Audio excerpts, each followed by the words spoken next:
Sir, ಇತ್ತೀಚಿನ ದಿನಗಳಲ್ಲಿ ನೋಡ್ರೆ ಮರಗಳನ್ನು ಕಡಿಯೋದೆಲ್ಲ ಜಾಸ್ತಿ ಆಗ್ತದೆ. ಇದೇ ರೀತಿ ಮುಂದುವರೆದ್ರೆ ಮುಂದಿನ ಗತಿ ಏನು ಅಂತ? ಈ ಸತಿ ಮೇ ತಿಂಗಳಿಂದ ಧಾರಾಕಾರ ಮಳೆ, ಒಂದು 10-15 ವರ್ಷ ಕಂಪೇರ್ ಮಾಡಿದ ಧಾರಾಕಾರ ಮಳೆ. ಇಷ್ಟು ಮಳೆಯಾಗಿ ಪಶ್ಚಿಮ ಘಟ್ಟದಲ್ಲಿ ಮೊನ್ನೆ ಈಗ ಹಚ್ಚ ಹಸಿರಿರ್ಬೇಕಿತ್ತು, ಹಳದಿ ಆಗ್ತಾ ಬಂದಿದೆ. ಈ 6 ತಿಂಗಳು ನಾವು ಎಷ್ಟು ಒದ್ದಾಡಬೇಕು ಅಂತ ಹೇಳಿದ್ರೆ, ಇದಕ್ಕೆ ನಾವು ಪ್ರಕೃತಿಯ ದೋಷಾರೋಪಣೆ ಮಾಡಿದ್ರೆ ನಾವೇ ಕಾರಣ. ಅಲ್ಲಿ ಎತ್ತಿನಹೊಳೆ ನದಿ ತಿರುಗಿಸ್ತಾರೆ ಅಂತ, ಇಲ್ಲಿ ನದಿ ಜೋಡಿಸ್ತಾರೆ ಅಂತ, ಇಲ್ಲಿ ಆ ಪ್ರಾಜೆಕ್ಟ್ ಮಾಡ್ತಾರೆ ಅಂತ. ಪಶ್ಚಿಮ ಘಟ್ಟದ ಸಾಧಕ ಬಾಧಗಳು ಅಳೆಯದೆ, ಅಲ್ಲಿ ಇಚ್ಛಾಶಕ್ತಿ ನೋಡದೆ ನಾವು ಯಾವುದೋ ಒಂದು ದಬ್ಬಾಳಿಕೆಯಿಂದ ಪ್ರಾಜೆಕ್ಟ್ ಮಾಡ್ತೇವೆ ಹೇಳಿದ್ರೆ ಇದು ನಮಗೆ ಪ್ರತೀಕಾರ. ಯಾಕಂದ್ರೆ ಇಲ್ಲಿ ಈಗ ಬೇಸಿಗೆಗಾಲ, ಮಳೆಗಾಲದಲ್ಲಿ ಎಲ್ಲಿ ನೋಡಿದ್ರು ಭೂಕುಸಿತ. ಸರ್, ಇತ್ತೀಚಿನ ದಿನಗಳಲ್ಲಿ ನೋಡ್ರೆ ಮರಗಳನ್ನು ಕಡಿಯೋದೆಲ್ಲ ಜಾಸ್ತಿ ಆಗ್ತದೆ. ಇದೇ ರೀತಿ ಮುಂದುವರೆದ್ರೆ ಮುಂದಿನ ಗತಿ ಏನು ಅಂತ? ಇದು ನೋಡಿ ಪ್ರಕೃತಿಯ ಪ್ರತೀಕಾರ. ಈಗ ಉರಿ ಬಿಸಿಲು ನೋಡಿ. ನಾನು ಮೊನ್ನೆ ಒಂದು ಟ್ರೆಕ್ಕಿಂಗ್ ಹೋದೆ, ರಾಮನಗುಡ್ಡ ಅಂತ. ಆಕ್ಚುಲಿ ನಾನೊಂದು ವಿಡಿಯೋ ಮಾಡಿದೆ. ಯಾಕೇಳಿದ್ರೆ ಆಕ್ಚುಲಿ ಈ ಟೈಮಲ್ಲಿ, ಅದು ಈ ಸತಿ ಮೇ ತಿಂಗಳಿಂದ ಧಾರಾಕಾರ ಮಳೆ, ಒಂದು 10-15 ವರ್ಷ ಕಂಪೇರ್ ಮಾಡಿದ ಧಾರಾಕಾರ ಮಳೆ. ಇಷ್ಟು ಮಳೆಯಾಗಿ ಪಶ್ಚಿಮ ಘಟ್ಟದಲ್ಲಿ ಮೊನ್ನೆ ಈಗ ಹಚ್ಚ ಹಸಿರಿರ್ಬೇಕಿತ್ತು, ಹಳದಿ ಆಗ್ತಾ ಬಂದಿದೆ. ಮತ್ತೆ ನಾವು ಹೆಚ್ಚಾಗಿ ಮಣ್ಣಿನ ಒಳಗಿನ ಇರುವೆ, ಬೇರು, ಕೀಟಗಳನ್ನೆಲ್ಲ ನೋಡ್ತೇವೆ, ಅಲ್ಲಿ ಡ್ರೈ ಆಗಿದೆ. ತೊರೆಗಳೆಲ್ಲ ಅರ್ಧಕ್ಕರ್ಧ ಬರಿದಾಗಿದೆ. ಇದು ಇನ್ನು ನೋಡಿ 6 ತಿಂಗಳಿದೆ. ಈ 6 ತಿಂಗಳು ನಾವು ಎಷ್ಟು ಒದ್ದಾಡಬೇಕು ಅಂತ ಹೇಳಿದ್ರೆ, ಇದಕ್ಕೆ ನಾವು ಪ್ರಕೃತಿಯ ದೋಷಾರೋಪಣೆ ಮಾಡಿದ್ರೆ ನಾವೇ ಕಾರಣ.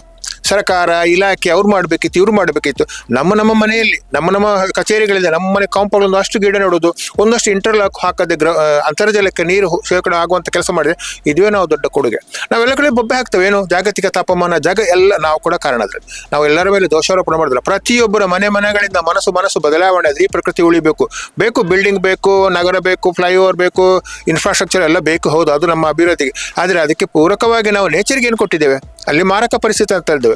ಇದರ ಒಟ್ಟಿಗೆ ಡೆವಲಪ್ಮೆಂಟ್, ಒಟ್ಟಿಗೆ ಒಂದಷ್ಟು ಹಸಿರು ಇದಕ್ಕೆ ಕೂಡ ನಾವು ಅವಕಾಶ ಕೊಟ್ಟರೆ ನೋಡಿ. ಈಗ ನಾನು ಮಂಗಳೂರಲ್ಲಿ ಹೇಳೋದು ಸ್ಮಾರ್ಟ್ ಸಿಟಿ ಅಂತ ಹೇಳಿ. ನಮ್ಮ ಮಂಗಳೂರು ಇವತ್ತು ಯಾವ ರೀತಿ ಬರಿದಾಗ್ತಾ ಉಂಟು. ಎಲ್ಲೋ ರಾಜಸ್ಥಾನದಲ್ಲಿ 40 ಡಿಗ್ರಿ ಅಂತ ಕೇಳಿದವರು ಇವತ್ತು ಫೆಬ್ರವರಿಯಲ್ಲೇ ಮಂಗಳೂರು 40 ಡಿಗ್ರಿ. ಯಾರು ಕಾರಣ ಇದಕ್ಕೆ? ನಾವು ಕಾರಣ. ನಾವು ಪ್ರಶ್ನೆಗಳಿಗೆ ಉತ್ತರಗಳನ್ನು ಕಂಡುಕೊಳ್ಬೇಕು. ನಾವು ಬರೀ ಪ್ರಶ್ನೆಗಳಾಗಿ ಉಳಿಯುವುದಲ್ಲ, ಆ ಪ್ರಶ್ನೆಗಳಿಗೆ ಉತ್ತರಗಳನ್ನು ಕಂಡುಕೊಂಡು ನಾವು ಕಾರ್ಯತತ್ಪರಾದರೆ ಇದಕ್ಕೆಲ್ಲ ಪರಿಹಾರ ಕೊಡ್ಬೋದು. ಯಾಕೆ ವಿದೇಶಗಳಲ್ಲಿ ಮಾಡ್ತೇವಲ್ಲ, ನಾನೀಗ ಗಾಳಿಪಟ ಉತ್ಸವ ಕೆಲವು ದೇಶಗಳಿಗೆ ಹೊರಗಡೆ ಯುರೋಪಿಗೆಲ್ಲ ಹೋಗಿದ್ದೇನೆ. ಎಷ್ಟು ಡೆವಲಪ್ಮೆಂಟ್ ಆಗಿದೆ, ನಮ್ಮಿಂದ 100 ಪಟ್ಟು ಡೆವಲಪ್ ಆಗಿದ್ದಾರೆ. ಯಾಕೆ ಅಲ್ಲಿ ನೇಚರ್ ಯಥಾಸ್ಥಿತಿ ಉಳಿದಿದ್ದಾರೆ.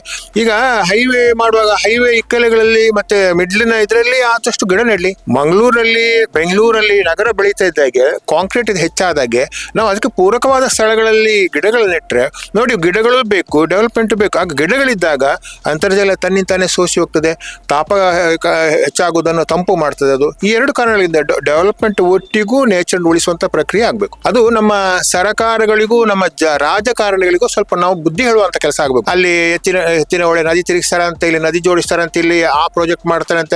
ಪಶ್ಚಿಮ ಘಟ್ಟದ ಸಾಧಕ ಬಾಧಗಳು ಅಳೆಯದೆ, ಅಲ್ಲಿ ಇಚ್ಛಾಶಕ್ತಿ ನೋಡದೆ ನಾವು ಯಾವುದೋ ಒಂದು ದಬ್ಬಾಳಿಕೆಯಿಂದ ಪ್ರಾಜೆಕ್ಟ್ ಮಾಡ್ತೇವೆ ಹೇಳಿದ್ರೆ ಇದು ನಮಗೆ ಪ್ರತೀಕಾರ. ಯಾಕಂದ್ರೆ ಇಲ್ಲಿ ಈಗ ಬೇಸಿಗೆಗಾಲ, ಮಳೆಗಾಲದಲ್ಲಿ ಎಲ್ಲಿ ನೋಡಿದ್ರು ಭೂಕುಸಿತ ನೋಡಿ, ಜಲಸ್ಫೋಟ, ಭೂಕುಸಿತ, ಇದೆಲ್ಲ ನಮ್ಮ ನೇಚರ್ ನಾವು ಕೊಡೋ ಪ್ರತೀಕಾರ. ಇದನ್ನ ನಾವು ಪಾಠ ಕಲಿಬೇಕು. ಹೀಗೆ ಆಗ್ತಾ ಉಂಟು, ಸುಮ್ಮನೆ ಗುಡ್ಡೆ ಕುಸಿದಾದ್ರೆ ಅದರ ಇಷ್ಟೇ ಕುಸಿಯೋದಲ್ಲ ಅದು. ಯಾಕೆ ಹಿಂದೆ ಎಲ್ಲ ಮಳೆ ಬರೋಕ್ಲು ಕುಸಿತ ಇಲ್ಲ ಇತ್ತು.